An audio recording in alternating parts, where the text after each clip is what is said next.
I'd probably use winding, at least in part because my experience has been pretty similar to Dat's in that regard, that it was a very convoluted road that brought me there. But it was also a Beatles song, so it kind of feels right coming off of the tongue. Well, I also studied math for basically the same reason that Tuba studied electrical engineering. Well, sort of.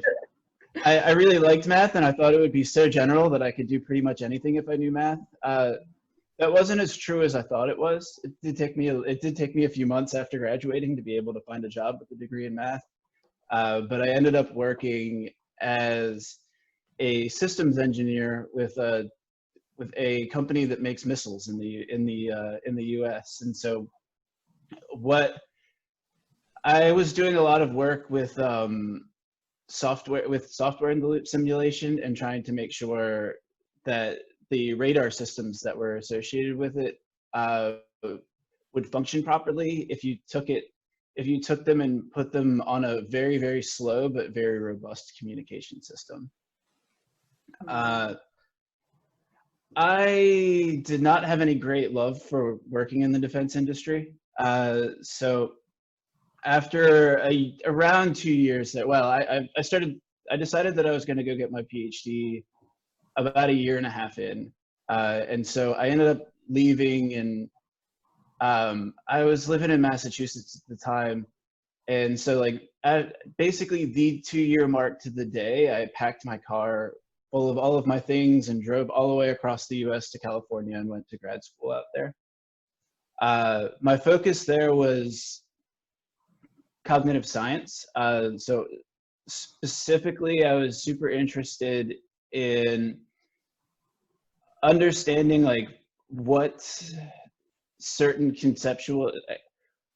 statistical regularities people were sensitive to for natural language concepts. So for example, like, if you have the word, so there's a concept for dog, and the question is like, what is the concept for dog? If I start pulling away, if I start looking at the different types of statistical regularities for things that are associated with being a dog, like having a tail or having 4 legs, which of these can I pare back and have people still think it's a dog? And which of these, if I pare back, will people no longer think it's a dog?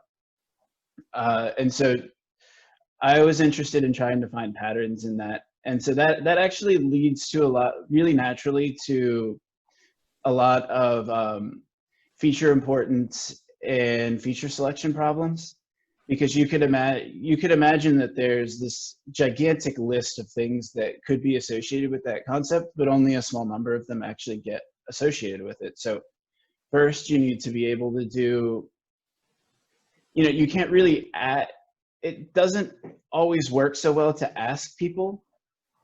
So you end up trying to get a lot of indirect measurements around it, and then you try to figure out what the important things are from the indirect measurements, and then you try to essentially develop much simpler rules for that would produce those important features in the future. And after that, sorry. Yeah, go ahead. So you have stayed in academia for a couple of years, right? Oh, geez, no, I was in academia for about 10 years after getting my PhD. Okay. So I finished up, I did my dissertation at the end of 2010, and then I worked a relatively short postdoc in focusing on neural imaging and decision making. It wasn't really my favorite, that wasn't really my favorite thing in the world. But I ended up taking another postdoc over in Switzerland and focused on psychological measurement. So, psychological measurement it's basically the statistical machinery behind standardized tests. So if you take something like the GRE, there's actually a statistical model that went into doing all of the question selection. And if you happen to have been around long enough to have taken the adaptive version, then that literally had a statistical model in the software that was adaptively selecting the next question that it was going to give you.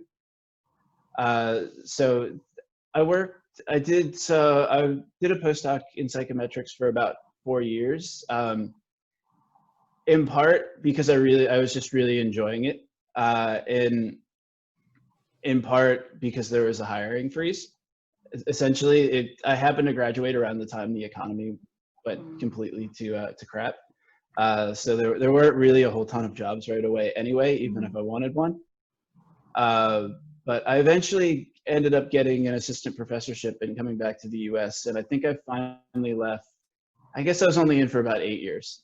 So I finally left in 2017, towards the end of 2017.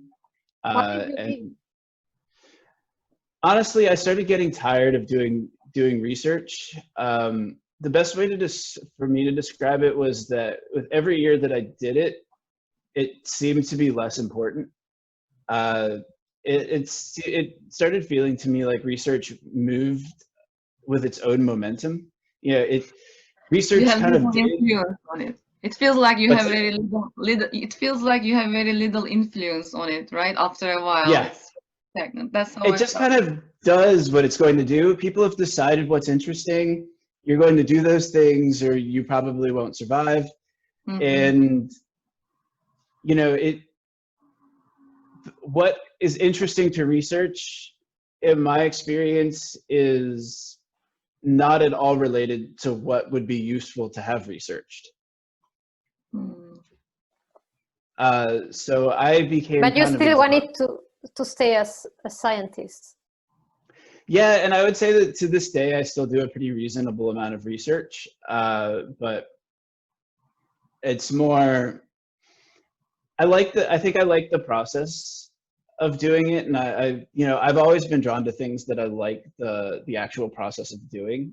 So I've never really been the type of, ideally I would like what I'm doing to have value, but what I really need is for what I'm doing to be interesting.